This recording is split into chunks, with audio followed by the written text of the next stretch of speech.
Well said. So it's an honor to have you back. A friend of mine, Kid Rock, sometimes referred to as Bob. I know him as Bob, but he's been a good friend for a long time, many years, and he's been after something that is for the good of a lot of people, including, in particular, the public, and having to do with ticket sales and scalping and all of the gouging that you have been reading about. That's gotten worse and worse with time. And I didn't know too much about it, but I checked it out, and it is a big problem. And I thought, I think you've been trying to get this done for 20 years or something. He said Trump got it done in 2 weeks. But we came up with a very serious EO, and I'm going to sign it now, and maybe I'll ask you, Will, to explain a little bit about it, please. Of course, sir. So this is an executive order, as you said, that deals with the ticket reselling business. For fans of live entertainment and for entertainers as well, the ticket reselling industry has become a huge issue. These people use bots and computer algorithms to buy up huge blocks of tickets and then jack up the price so that fans of live entertainers like Mr. Ritchie, I almost called him Mr. Rock, don't have access to concerts the way that they should. And when they do, it's at exorbitantly high prices. So what this executive order does, it charges the FTC and the Department of Justice with rigorously enforcing laws on the books in collaboration with state attorneys general that have power over consumer protection and other people who have the power to really crack down on this issue so that entertainers and fans won't be subject to these abusive and oftentimes illegal practices. Good. Thank you very much. Bob, you want to say something? Yeah, anybody who's, it doesn't matter your politics. First off, thank you, Mr. President, because this has happened at lightning speed. I know you put, I want to make sure Alina Habba gets her credit too, because I know she worked very hard on this, but thank you for making this happen so quick. Anyone who's bought a concert ticket in the last decade, maybe 20 years, no matter what your politics are, knows it is a conundrum. You buy a ticket for $100, by the time you check out, it's $170. You don't know what you can charge for it, but more importantly, these bots. You know, they come in to get all the good tickets to your favorite shows you want to go to, and then they're relisted immediately for sometimes a 400% or 500% markup. And the artists don't see any of that money. And, you know, ultimately, I think this is a great first step. I would love down the road if there would be some legislation that we could actually put a cap on the resale of tickets. And I'm a capitalist and a deregulation guy, but they've tried this in some places in Europe, and it seems to be the only thing that's us as artists be able to get the tickets into the hands of the fans at the prices we set. I'll be the first one to say, and I know the president doesn't like when I say this, but I'm a little overpaid right now. It's kind of ridiculous. I would rather be, you know, a hero to working class people and have them be able to come attend my shows and give them a fair ticket price. I can't control that right now, so hopefully this is a step to really be able to make that happen. I know a lot of artists and a lot of fans who love concerts and music are going to be very appreciative of you taking this And I action, think sir. Bob is more interested in the fans and the people that are having to pay crazy prices than he is the artist. Maybe the artist a little bit, but the fans a lot. I've spoken to him over the years about it, and it's been, it bothers him. It bothers a lot of other artists too. You see, does. the artists, and they go out with a $100 ticket and it sells for $2,000 the following night. And they seem to be able to sweep up the best locations too, which is pretty amazing. So They've only enforced that Bots Act one time, I believe. Yeah. A couple years ago in New York City, I think we got a couple $1 million fine. And that's the only time they've enforced that act. and who's the primary culprit? Who sells these tickets? It's the scalpers. It's these bots go in, and they're automated, so you're... But is there a company involved? You might not want to No, say. no, well, there's reselling I think markets I know. all... Yeah. I think I know, Peter. But that's all right. Don't get them involved. Maybe What company do you think? maybe they're more innocent than we think. Huh? Well, if you think of it, like if Ticketmaster sells a ticket, if you buy a ticket and go to a show, you're in a lot of ways their worst customer. Because they make another 17, whatever percentage every time that ticket resells. So they don't want to enforce the Bots Act necessarily because they're making more money off it. The artists don't see any of that money, but that's not what I'm advocating for, is for me to make more money. I want the fans to have fair ticket prices, be able to go and enjoy more shows. I know people that can only, they decide on a family vacation or going to their favorite concert once a year rather than, you know, my parents used to go see multiple shows when you could afford them back in their day. And I'd like to take my ticket prices lower, but if I set my ticket prices low, these bots immediately eat them up and they resell for hundreds of dollars more, and I'm just making these bad actors rich. Well, I think this is a big step to getting it stopped.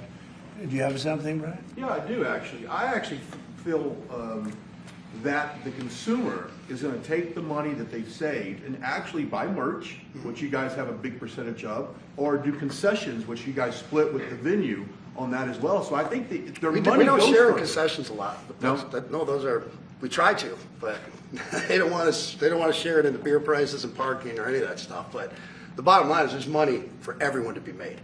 There's plenty of money to go around. You know, no one's going to really lose here. You know, Ticketmaster, if we can get a cap, they're going to lose some money. But I've already talked to the CEO, Michael, and he's given me his word. He's on board for it. I was talking to Jacoby with Papa Roach earlier, and by the way, he's a big fan of what you're doing, President Trump, digging into this whole scalping and the bots. A lot of musicians, you can say that, they're with Kid Rock, sir, on I this, think so. without a doubt. A lot of people are. President Trump, Peter? would you ever wear a jacket like that? I don't know. I was thinking about doing it for tomorrow. We have a big event coming up, and I was thinking about doing it, but I'm not sure. So you recently bought a Tesla for White House staff I did. to use, but now there's all these domestic terrorists targeting Teslas. Are the staff scared to drive it? I don't think so. I haven't heard. They weren't complaining. I did buy one, and I let the staff use it. We have it parked conveniently, and one day we give it to Margot, one day we give it to Chamberlain, give it to Natalie, we give it to everybody around, give it to Dan Scavino, but he's got so much money it doesn't matter.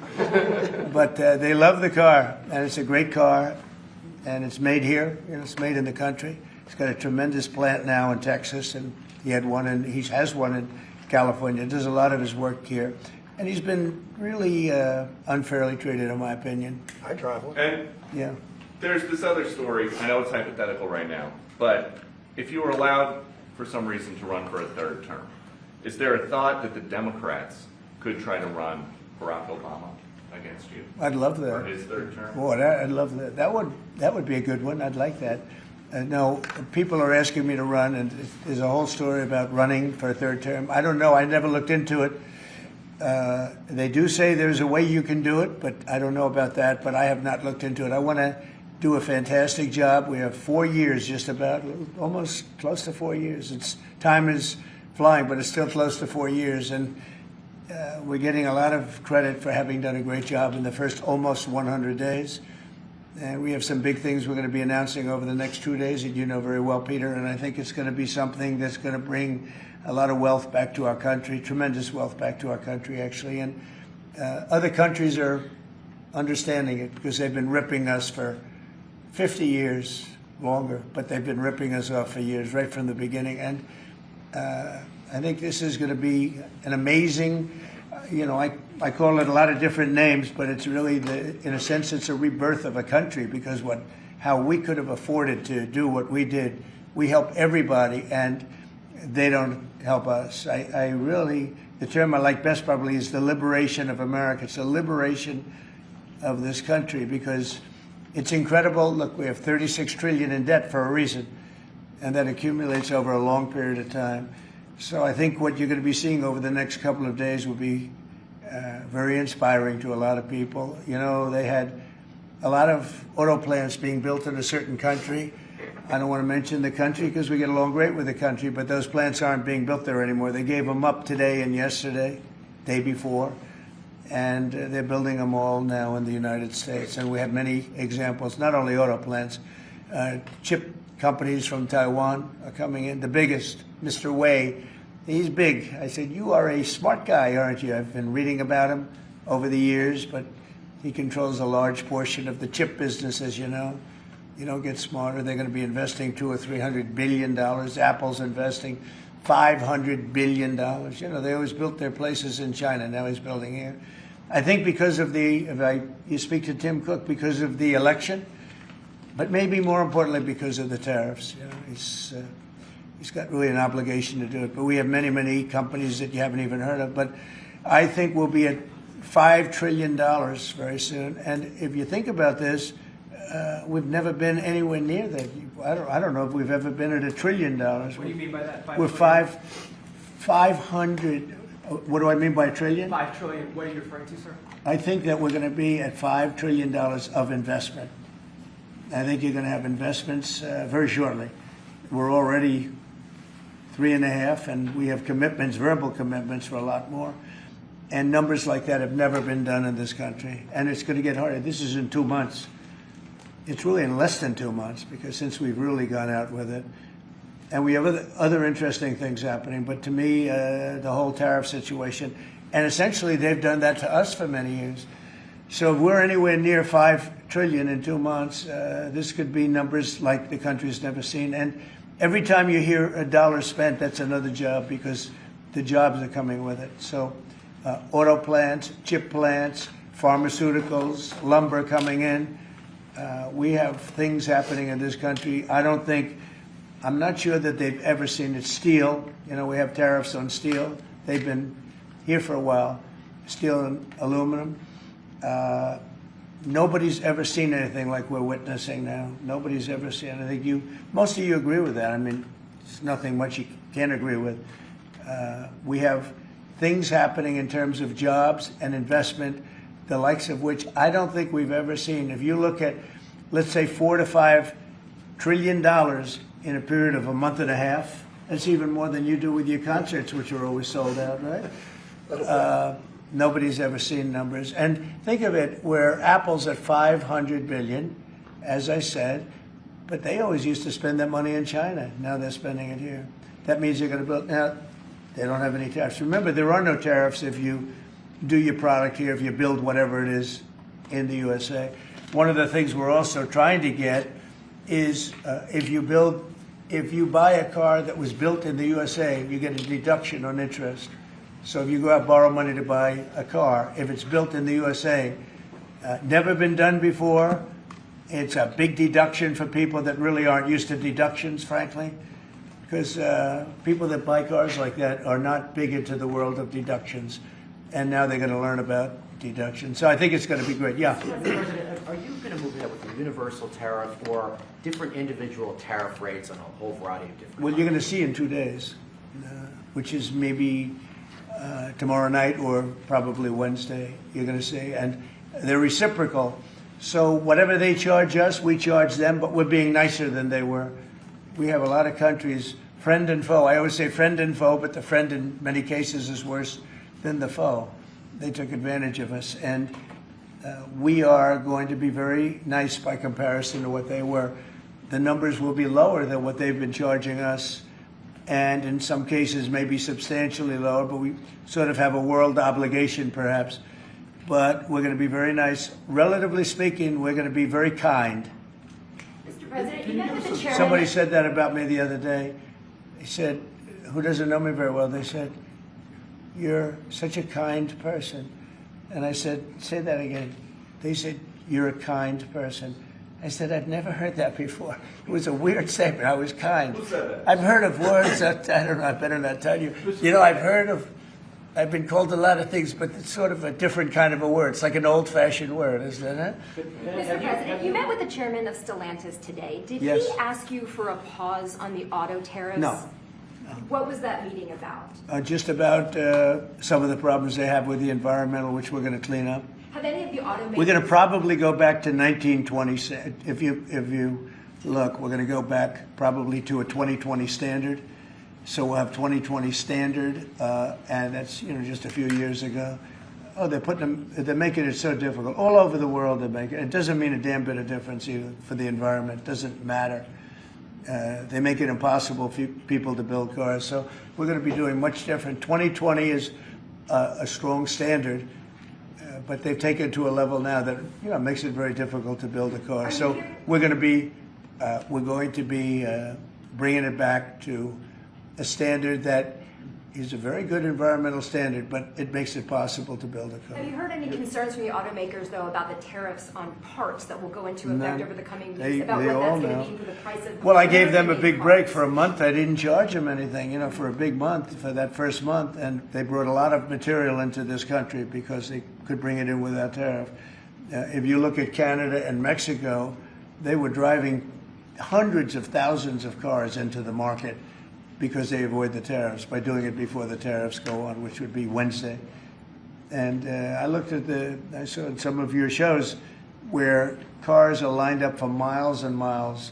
Some of them didn't have fenders on them. Some of them didn't have the roof on yet. They're driving it here, brand new. They're driving it in because they want to avoid the tariffs. I let them have that. They sort of took advantage of it because, that wasn't part of the deal, but that's okay. Are there any They're countries- great American car companies, and so I gave them a little break on that. Yeah. Are there any countries that you're not targeting on Wednesday? Well, it depends. I said it's reciprocal. Not everybody has made a fortune, but almost everybody has, but not everybody. And the ones that haven't, we're going to be very nice to them. And on a separate issue, Because that word reciprocal is very important. What they do to us, we do to them. Okay, can please. I just ask you briefly on President Putin? You said over the weekend, or indicated over the weekend, some frustration with him. How serious are you about imposing oil sanctions on No, I Russian want to oil? see him make a deal so that we stop Russian soldiers and Ukrainian soldiers and other people from being killed. But mostly it's Russian and Ukrainian soldiers. They're losing at least 2,500 human beings, beautiful human beings, a week. And I wanted to stop. And some people would say, why do you worry about Russian soldiers or Ukrainian soldiers? I worry because it's like they're just like you people. They're like us. They're like all of us. And I seem to have an ability to do those things. And if I can do that, I think it's a very worthwhile thing to do. And I think we will. No, I want to make sure that he follows through, and I think he will. I don't want to go secondary tariffs on his oil, but I think, it's something I would do if I thought he wasn't doing the job. I did it with Venezuela, secondary tariffs, and you know what happened? Every boat left the harbor. Did you see that? It was a beautiful thing to see. The whole harbor emptied out.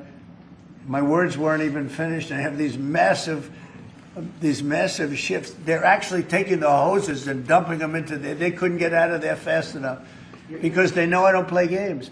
So I think he's going to live up to what he told me, and I think he's going to fulfill his part of the deal. Now, then you have Zelensky, and hopefully he's going to live up. I see he's trying to renegotiate the rare earth. We did something because, as you know, the Europeans get paid back the money that they gave, and we don't, because Biden is an incompetent president. And he should have asked for rare earth, or he should have asked for the loans to be guaranteed in some form. That's what Europe did. Europe is in for probably $100 billion, and we're in for $350 billion. So we're in for more than 3 times. And now you could make it a little bit less than that, but it doesn't matter, whatever the number. We're in for substantially more than Europe. We could be in for $350 billion. They have no idea because Biden wasn't a good bookkeeper except for himself. And what happens is we made a deal for rare earth. It was all done. And I heard through you, I haven't spoken to them yet, but through you I heard that they're now saying, well, I'll only do that deal if we get into NATO or something to that effect. Well, that was never, number one, discussed. Number two, I think it's going to be long before Putin, they said you're not going into NATO. And it could be, that's probably the reason the war started, actually. We're hours away from a very special election. Wisconsin, Florida. I want to share your thoughts on Republican voters to not sleep on this. These are 2 very important races to get out. Well, it's a big race, Supreme Court race in Wisconsin.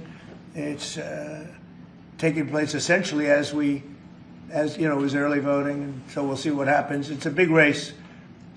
I love Wisconsin. We won Wisconsin. Republicans typically don't do very well in Wisconsin, but I did. I actually won it twice. I actually probably won it 3 times, to be exact. We played their side. Not probably. I won it 3 times. And we had a rigged election the second time, but that's, one of those things. We had to make this one too big to rig. Would you agree with that, Brian? Yes, Too big sir. to rig? Yes, sir. So anyway, but there's a big race, and I hope you get out and vote for the Republican. The woman is a radical left lunatic, and let's see who wins. But the woman will be very bad, and Wisconsin's a big state politically, and the Supreme Court has a lot to do with elections in Wisconsin. So if whoever it is that's running, including even Senate races, etc., but whoever it is in 4 years that runs, having Wisconsin is a very big, we won it early and big, but winning Wisconsin's a big deal. So therefore, the Supreme Court choice, that is the one you're talking about right now. It's a big race. It's going to be announced fairly shortly. President Trump, on TikTok, big big deadlines. You got Liberation Day and the TikTok deadline Yeah, is this we week. do, which I can extend if I want, but we have a lot of enthusiasm for TikTok, for buying it.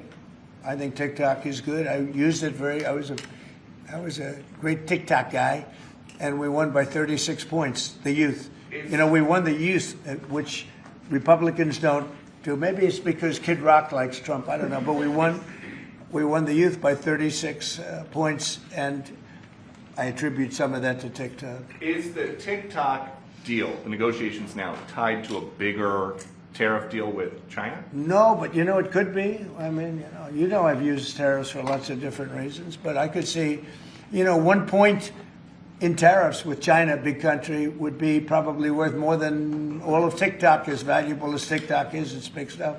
So there's a great example. That's a great question, actually. I'm a very flexible person. I could use that for that. Like, maybe I'll take a couple of points off if I get approvals for something. I haven't done it. Maybe I'll do it, maybe I won't. But it's a very good question. Peter, you're very good. Thank you. You'll love this one. Go ahead. It's not front page news, but I am just curious. What is your thought about Tiger Woods now becoming part of the broader Trump family? Well, I love Tiger, and I love Vanessa, and they had a great relationship. I happen to think the relationship with my son, I happen to think the relationship was hurt very badly by the witch hunt that went on, Russia, and all the crap that they put Don through, who knew nothing about it. But Vanessa and Don had a very good relationship. They have incredible children, 5 incredible children, all good athletes, all great students. They're like great. And they broke up, quite a while ago, and which was to me very sad because I think they're both great. Don and Vanessa, and Tiger actually called me a few months ago, and I have a very special, very good relationship with Tiger. I played golf with him a couple of times over the last month, and he's a fantastic guy and a fantastic athlete. And he told me about it, and I said, Tiger, that's good. That's good. I'm very happy for both. I just let them both be happy. Let them both be happy. They're both great. To follow up on China, China, South Korea, and Japan say they're going to work together in cooperation to respond to the tariffs that you're going to put into effect this week. Are you concerned that this move of the tariffs this week could push some of the United States' closest allies to work with China? No, I'm not worried about it. I'm not worried about it. Yeah. Mr. President, can I ask you I about think something? they have a chance of doing better, actually, with the tariffs. It can actually help them in a certain way. And I think a lot of them will drop their tariffs because, they've been unfairly tariffing the United States for years. And if you look at the European Union on cars, the European Union already dropped their tariff down to 2.5%. It was announced a couple of days ago, which is what which is a very small tariff. The United States charged very little. And I think I heard that India just a little while ago is going to be dropping its tariffs very substantially. And I said, why didn't somebody do this a long time ago? A lot of countries are going to be dropping their tariffs. That's something that happened in France today, Mr. President. Marine Le Pen, the far-right leader, got convicted in court and is now banned from running for office for 5 years. Do you have a comment on that? That's a big deal. That's a very big deal. I know all about it, and a lot of people thought she wasn't going to be convicted of anything, and I don't know if it means conviction, but she was banned for running for 5 years, and she's the leading candidate. That sounds like this country. That sounds very much like this country. Okay, anybody else? You've been presented with a bunch of proposals for tariffs by your advisors. They've been talking about that idea publicly. And who? That your advisors have presented ideas They to you do. about tariffs and what to do in the next 2 days. Have you settled Well, on you're any- going to see, I've settled, actually a long time ago. But we talk about it. We talk about it a lot. We want to do what's right for the country and even the world. It affects the world, not just this country. This has been the piggy bank for the entire world. So it really does affect the world, and that's important to me also. Yeah. Yes, Mr. President, in the past you have said that you want the quick return of Austin Tice, a Marine Corps veteran and a journalist who went missing in Syria over 12 years ago. Yeah. Have efforts been made to locate Austin Tice been extended beyond Syria, including potential leads in Iran? And do you have plans to get in touch with Miss Deborah Tice, the mother of Miss Austin Tice, and also at the same time, organizations like Hostage Aid Worldwide have been on the ground in Syria, searching for Austin Tice for many years. Can I get your comment on the future, potential future plans to locate Austin Tice and to bring him home finally? So we've been looking, as you know, for Austin for years. I don't know about Biden. I don't think Biden was looking for anything, but we were, and there's been virtually no sign. You know that. There's been no sign of Austin. An incredible young guy. Be less young now. I mean, it's been a long time. It's been many, many years. The mother is fantastic. She's a very committed mother that her whole life is to find her son, who was in Syria and just disappeared off the face of the earth. So, you know, a lot of bad things happen. But we're always, you know, we will never, until we find out something definitive, one way or the other, we'll never stop looking for him. But we have been, and the response, it's just a lot of dead ends. He's been gone for a long time. The problem is there's never been a sighting. You know, sometimes you'll have somebody you're looking for him and there's a sighting. There's never been a sighting of Austin, but we are out there and we have great respect for his family and for his mother. She's been unbelievable. Yeah, please. Mr. President, a question about... No, behind you. No, apologies. Yes, you've had outreach with the leaders of Russia and China. You've made an outreach to Iran. When are you going to plan to reach out to North Korea and Kim Jong-un? Anytime in the near future? Well, I do. I have a very good relationship with Kim Jong-un. Now, you people hate to hear that, but it's very important. I got along with him fantastically, as you know. It started off very rough, very nasty. Little rocket man, the whole thing was a nasty deal. And then one day we got a call that they'd like to meet. We met. We have a great relationship. And yeah, we have, there is communication, yeah. I think it's very important. You know, he's a big nuclear nation, and he's a very smart guy. I got to know him very well. You remember I put my foot across the line and then I walked across the line. I don't know if Secret Service was thrilled with that. They actually wasn't. They were not too thrilled. But I have a very good relationship with him. Yeah, we'll probably do something at some point. Yeah, please, Jeff. Who's on your short list, Mr. President, to replace Elise Stefanik as U.S. Ambassador to the UN? So we have a lot of good people that want it. First of all, Elise is fantastic, and I just don't want to take chances with you guys saying, how is the election going? We have a congressional election that's a little bit close. I guess the one is in good shape, but the other one's a little bit close. But Randy Fine is a great guy. They're both good candidates. They're very good. But it's, you know, a little bit, we want to be careful. And Elise is very popular in her district, and so am I. We won by a lot of points, and so did she. And there's a lot of people that wanted to run for it, but we have no idea, are they going to win? I think it's just security. And I said, Elise, what about going back? Because they love you there, and she's going to take a big leadership position with Mike Johnson and the group, the speaker. And I can tell you that for the replacement, we have a lot of people that have asked about it and would like to do it. David Friedman, Rick Grinnell, and maybe 30 other people. Everyone loves that position. That's a star-making position. And so we'll see what happens. But we have a lot of people that are interested in going to the United Nations, as you can imagine. Yeah. Just get a quick music question. Favorite song to play live is what? And then my question for you, Mr. President, your favorite rally you did last year, 2024. What was your favorite one? Favorite song to play live? Yeah, favorite song to play live. Oh, that's a tough one. It'd have to be one of the hits, probably Cowboy or Ball with the Bar. There's a song that I've played every night that was never a singular hit that I probably should not say the words to in this office right now. And then for you, Mr. You never met a certain person by the way, like his me. rallies are amazing. He does great and gets big crowds. He's really a star when it comes to that. He is a very talented guy. I would say maybe Madison Square Garden, because anybody that was there, the owner of the garden, Jim Dolan, who's, you know, to me always been terrific.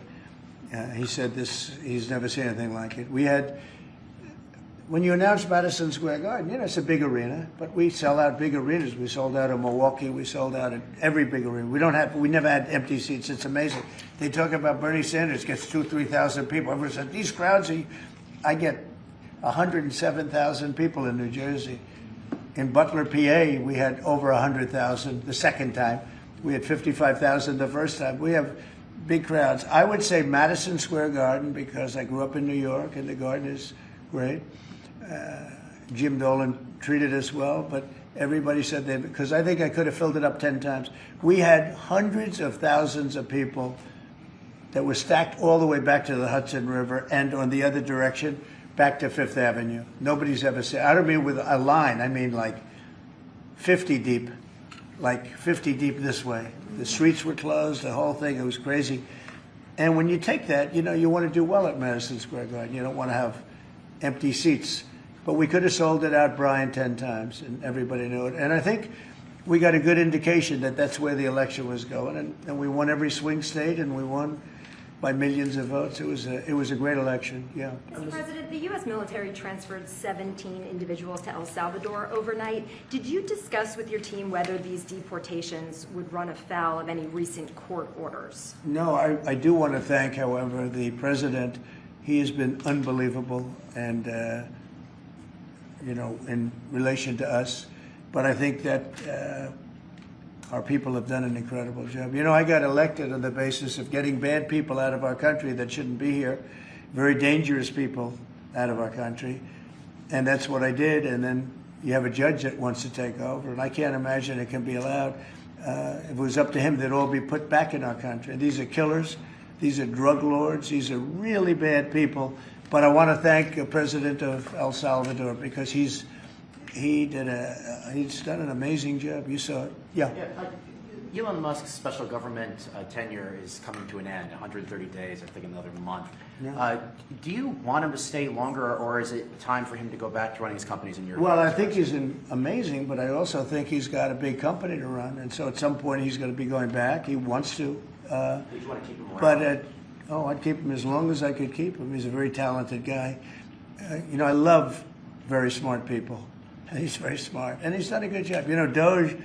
DOGE has, we found numbers that nobody can even believe, like 400 billion, 500 billion. It could be close to $1 trillion by the time they end on different things. And he's led the charge, and you've seen a lot of his people. And these are people that joined up.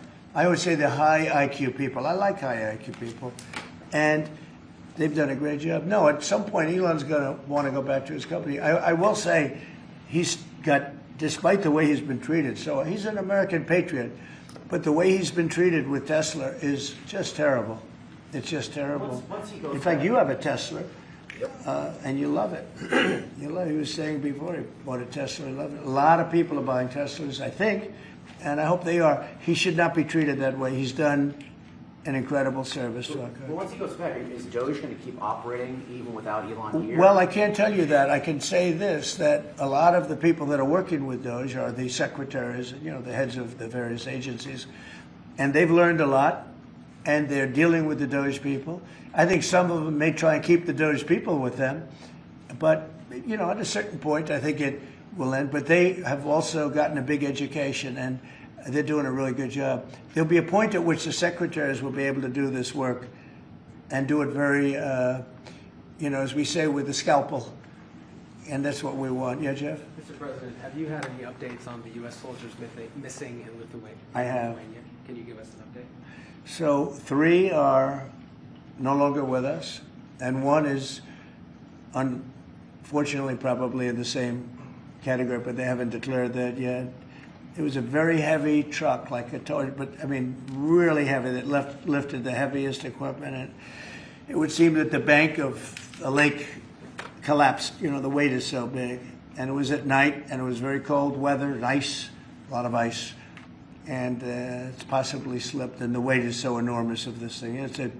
It's a massively heavy vehicle, and if they slipped a little bit, that's probably what happened, and it flipped.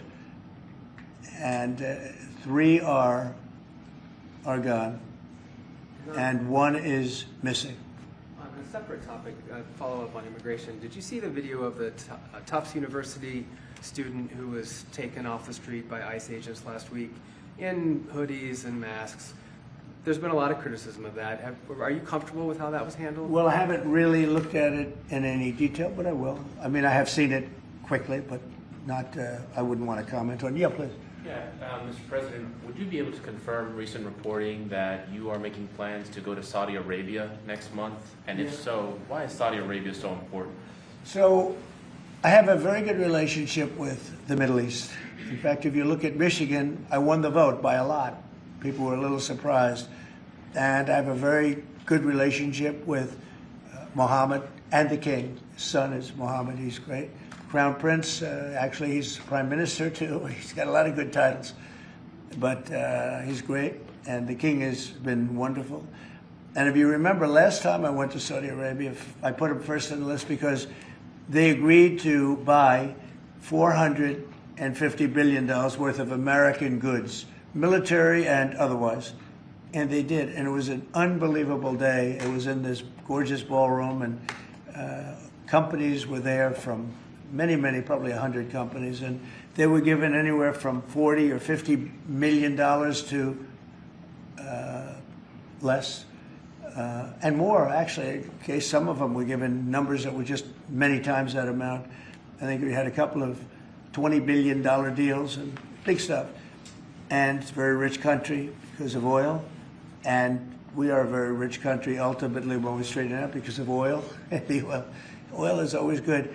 And I agreed to do it again, and they've agreed to spend close to $1 trillion of money in our American companies, which to me means jobs. So they're going to spend hundreds of billions of dollars giving them to American companies that are going to be making equipment for Saudi Arabia and other places in the Middle East. And for that, I think it's worth it. I did it last time, $450 billion. And the press was there. It was one of the most unique days I've ever seen, where companies would get up and you're getting $20 billion. They named the company. The chairmen were all there, every chairman and top person in the company. You remember that, Peter? I don't know if you were there. You might be too young for that. I was on the Democratic campaign trail at the time, That so I was missed boring. This was a much better deal.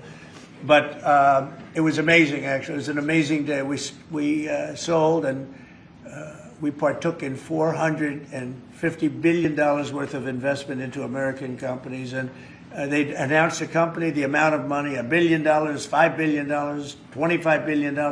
And the chairman of the company, many of whom, well-known figures, prestigious figures, great business leaders, they went up, they shook the hand of somebody, and they would sit down, and we just had a big investment made. So it was a record. Nobody ever beat it before. $450 billion worth of jobs. I view it as jobs more than anything else. And now we're close to $1 trillion, so it's more than double the number that we did when I first came to office. And this trip takes place next month.